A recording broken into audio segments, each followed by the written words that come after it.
know that the guys had talked about wanting to have some fans out there, and you expressed wanting to have some fans out there. So now that it's really happening, what do you think about the prospect? I'll tell you, it gets your heart pumping. It gets exciting. And, it's been a long season of going to empty gyms. And like I said, until you're in there and experience it, which some of you guys have been, you don't really understand what I'm talking about. But God, it'll be we had 11 fans at the last game, and I think it made a difference. So I'm so excited to have an atmosphere. These guys serve it, comes at a perfect time. They're going to be, hopefully a great college basketball game. You got two really good teams, and it's neat that we can have some people get to see this. I'm sure that you would expect that there will be mixed feelings about this. It's obviously going against Central District's health order, which is limiting no more than 50 people are allowed to attend. It supersedes the governor's order. So you guys are actually defying Central District's health order in order to do that. So it's going to have a little bit of controversy. But, what makes you feel comfortable with having those fans in there and being around your guys? Well, first of all, I trust my administration. I mean, this was not in my hands, and they're not going to do anything that puts anybody in jeopardy. I know we have a huge arena. We can spread people out. We can, people are going to wear masks, and like I said, there can be so much space between everybody, and let's all just be safe and enjoy a good night of basketball. But all the political stuff, I don't know anything about. I don't even know what you said. Didn't know if that's true or not true. I have no idea. But it's true. I'm not making stuff up. Central District Health Order really is under 50. But we know that. Let me ask you that then. My question: why then, when I watch some of Bishop Kelly's games, why are there? They're also defying the health order. Oh. It's not being enforced, so kind of people are making the choice whether or not they want to do it. No, I guess. Well, I do. Like I said, I trust. And the only time we've had fans and I felt perfectly safe was in Texas, in Houston, and and I looked around the arena and there was a lot of people there, but it didn't seem like a health risk to me. It seemed like it's a complicated topic. Very complicated. I've got a mom who's immune compromised, and if she gets it, her doctor said she'll probably die. So, I don't want to bring it home and give it to her. And I think so. It's a hard topic for sure. And we do know. I think that through all this, that what you just said probably needs to be the understanding that people have and the extra grace people have to each other, because everybody's dealing with something different, and everybody's in different positions, and some people have maybe even had the vaccine. Some people have already had COVID. So, everybody's just in different, some people have underlying conditions that you don't know about. And so, everyone's circumstances are different, and everyone needs to have empathy for everyone else's circumstances. And that includes college to college. I agree. I think that's good. What some people think's right for them might not be right for somebody else, but it might, but everybody always just fights for their own agenda. And that's where, so much problems and division comes. And hopefully we can just, have a good college basketball game and people get to enjoy it. And because I know people need some of that too. I know our team has been a source of entertainment for a lot of people through a lot of this tough times. And I found that out, especially like when one of our games gets canceled. It's like, it's devastating to some people. And so hopefully the show can go on, and it can go on in a positive, safe way. And I feel good about that. I think we do know one thing. It's probably going to be a good game, given these two teams' history and kind of the excitement of what's gone on. So, what are you expecting on Wednesday? Well, they're a great team. No doubt about it. And they've gotten better and better as the year went on. And, I've just seen them, because I watched them all throughout the year, and they got great players, great coach. And I think it's like you said, we've had history of great battles with them. They've only played one game in 21 days, and the kind of team they are with that time to prepare, that that makes you a little apprehensive. How bad do you hope the 900 sounds like 12,000? Well, I have a feeling it will. I mean, just 11 helped us last game. So I'm just excited for it. I'm excited for our guys too, because I think it'll give them a positive juice. And just, you want it to be closer to what college basketball's been. And like I said, I got DA who came back for a senior year. And can you imagine what the senior year would have been like for him? Like even this just last game, the roof would have blown off this place against UNLV. So, that's what they're missing out on. And they've been terrific. We always said that before this happened. Our job's the same, whether it's in front of one fan or 13,000. Our job is the same. And these guys have done a tremendous job of showing up and competing and playing together and creating energy. I mean, our bench has been our energy. And these guys have been awesome. So it's exciting for them to have this opportunity to play in front of some people.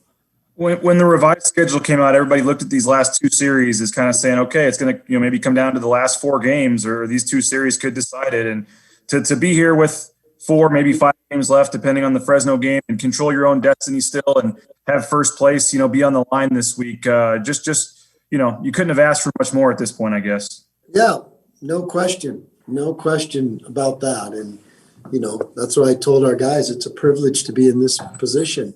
And it's a privilege because of what they've done, by finding a way to win this last game. We're in this position, and it's hard day after day and game after game. And then you throw in this new situation with back-to-backers. It's a whole new thing to navigate. And then these guys have done a tremendous job to give us this privilege to play these games.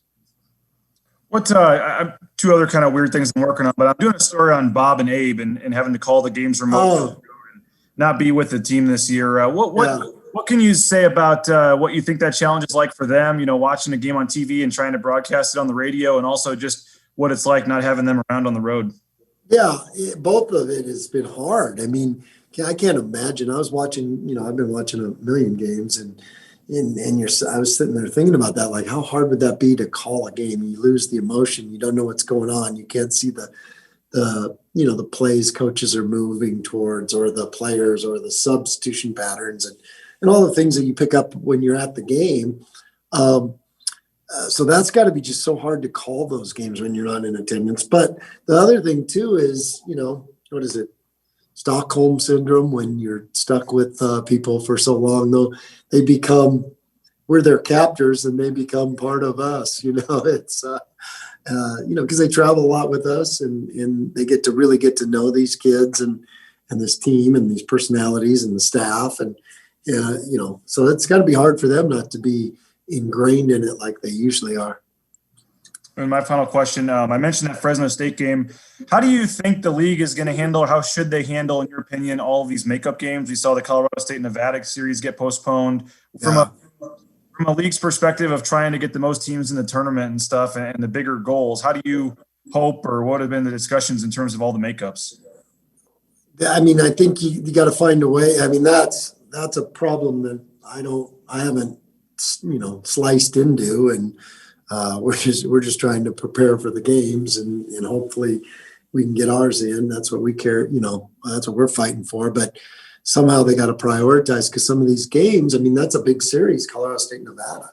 You can't have a proper placement of teams if that game isn't played, or if those series isn't played. And so that that's the hard part, is you got to try to maybe prioritize, I guess. I don't know how you do that, to figure out which games you can make up, because you got limited time and resources and all the things that have to go into it. Leon, I say Nemish Keita. What first comes to mind? Maybe the first thing that comes to mind when you say that is the versatility he has to impact a game. I think if you would look at him, you'd think, well, it's just, scoring on the block and it's just shot blocking. And he's doing so many other things for that team. And what a great player he is. And, so I maybe the versatility that he brings to a basketball court, that's surprising maybe to people that haven't watched him, is all the things that he can do. He's a really good player. And, he's 7'1". I mean, that kid is big and mobile and makes so many plays that you maybe wouldn't see out of a guy with his size.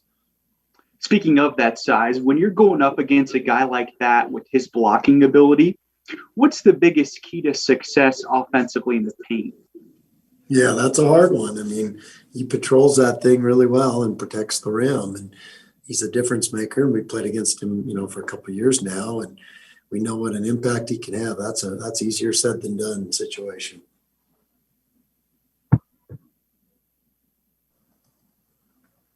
We saw Acot's minutes keep going up, and maybe Dennis's are coming down a little bit in terms of the point spot. Is it status quo in terms of the starting lineup? I know you said the last 4 minutes is more important than the first, but how do you kind of look at the group of five that you've been rolling with a lot lately?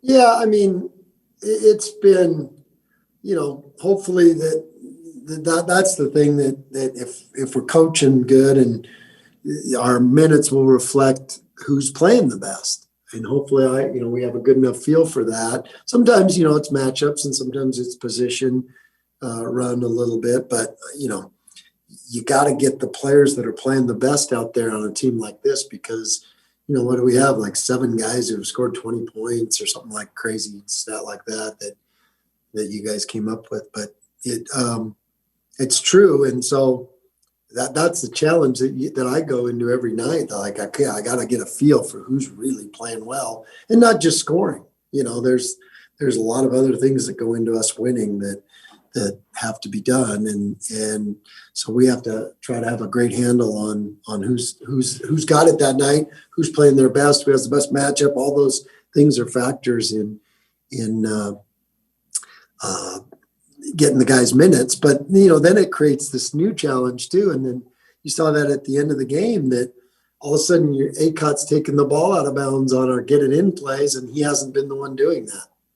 And so, now you're doing something that maybe you haven't practiced as much as you need to practice. And so it's all, I tell Duryea, you gotta move that Rubik's Cube around and whatever lineup we have, we gotta be able to run stuff. We gotta be able to run the stuff that works for us. And that's a challenge because all of a sudden, hey, we have 2 3-men, 1 point guard and 2 4-men out there or something crazy. And you're like, how do we run this player? How do we run that situation in both offensively and defensive? So it creates challenges.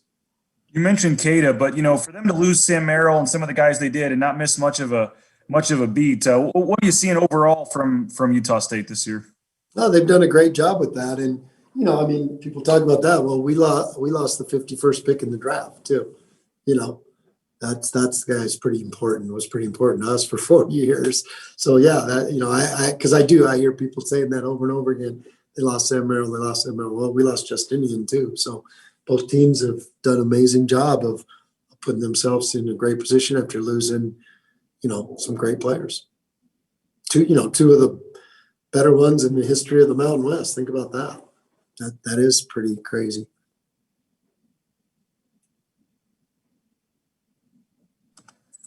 Is it any more satisfying that you get to have fans against Utah State when they're the team in the league that gets to have fans themselves and may have played a role previously in the Idaho Center thing not happening, just the way it's worked out that you do get fans for these 2 games and the importance of these games to have fans? Does that make it any more sweeter? BJ, didn't I just have a talk with you about giving extra grace during this time of COVID? And didn't I just have that talk with you? Well, I mean, if you had to pick a game for first place or a game with another team in the league that's not as important, I guess, wouldn't you're glad you're having fans for games of this magnitude, I would assume. Yeah, that's a good way to put it. Yeah, that's a good way to put it because it adds to the experience, not only for us, but for them. I mean, shoot, there's nothing better than going on the road and the fans. And I mean, it's awesome. So it absolutely, it adds to the college basketball experience. And that's that's what, I'm most excited about.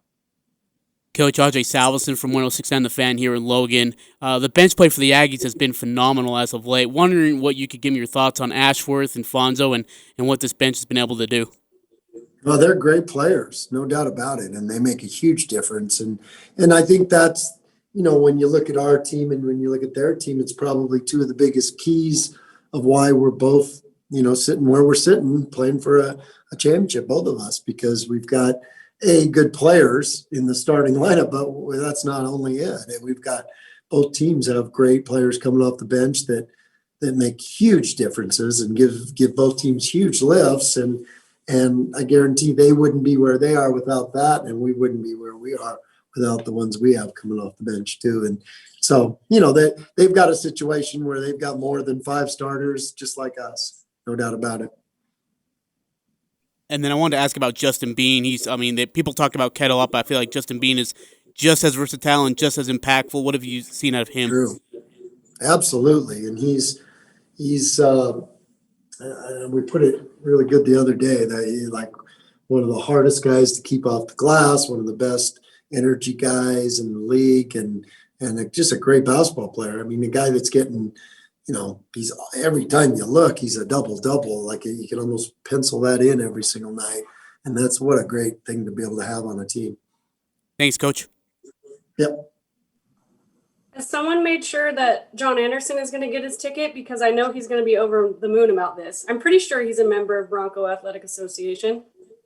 John Anderson checking is on one of that? those. John Anderson is one of those guys that you just don't even worry about. Like, he shows up wherever it's happening. It just ends up like, wow, he's unbelievable. Like on the sideline of every football game, and he's throwing out the first pitch. He's everywhere. It's Pope walks out on. It's like that joke. The Pope walks out on the balcony, and the guy next to me says, "Who's that up there with John Anderson?" He's going to be overjoyed. I know. He recently obtained my cell number, so I've experienced plenty of conversations with him of late. He's the best. I still promise you it wasn't me that gave it up. I'm going to ask him, though. I want to find out. Willie, you like that joke, don't you?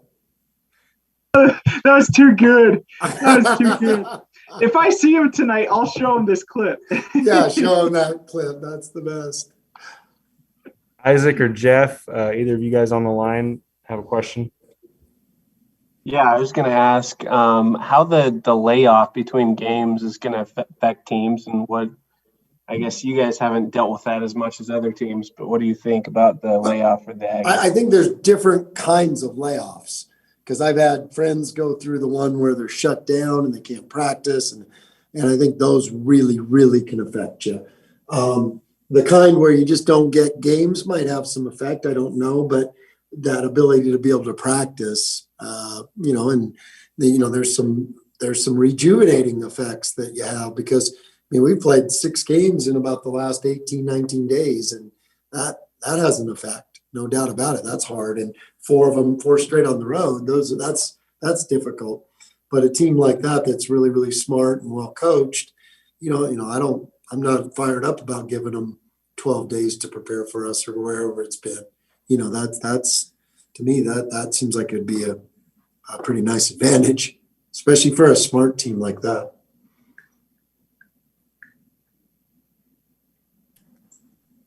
Any last questions? Well, maybe you could just clarify the timeline. When did you become aware that this was going to happen with the fans? And I know it was obviously public what you guys were trying to do last week, but did you think it was done? Did you secretly know this was still a possibility? Did this kind of surprise you this morning? Did you find out, or I don't know, just how did it all go? I need more of a Larry King question there, BJ, please. That's a lot of things for me to answer. Simplify that for me.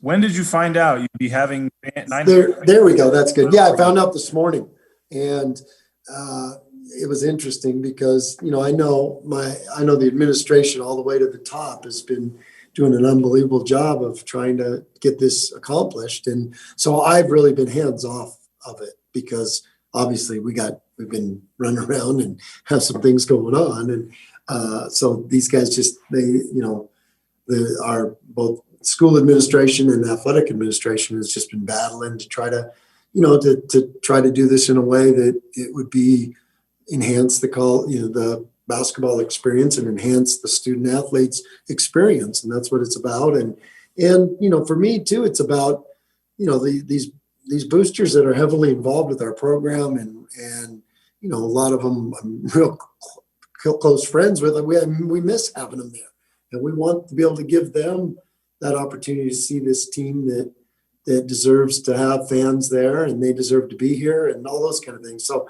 I was fired up for it. I was so excited. It got my heart going a little bit.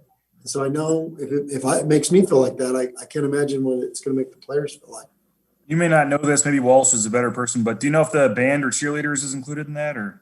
I believe the band is. And what about the cheerleaders, Walsh? Cheerleaders are. I talked to one of them today. Great. We're expecting 20 of you them to be anyways. there. We're working through details with testing for the band. Okay. But band and cheerleaders is tentatively the plan? That'd be great. Yeah, that'll feel like a college gym. And if the drummer can't make it, you can fill in, right, Leon? That's right. Yeah, There you I go. got that. I'll do what I have to do. No question. All right, Rachel, did you have one last one? No, I was just going to say thank you. I know this is kind of one of those topics that's not always easy to discuss. So thank you for at least sharing some empathy on it. I think that's good. I think that'll be a good thing for people to hear. Well, I don't know that much about it. And I trust our health people. I trust our administration, and I don't want to try to be an expert at something that is way, way, way, way above me. And as far as, I think that's happening too. Too many people think they know everything about this because of stuff they've read and stuff they've heard, but they maybe don't. And we all have to be open to trying to learn more and listen to the experts too.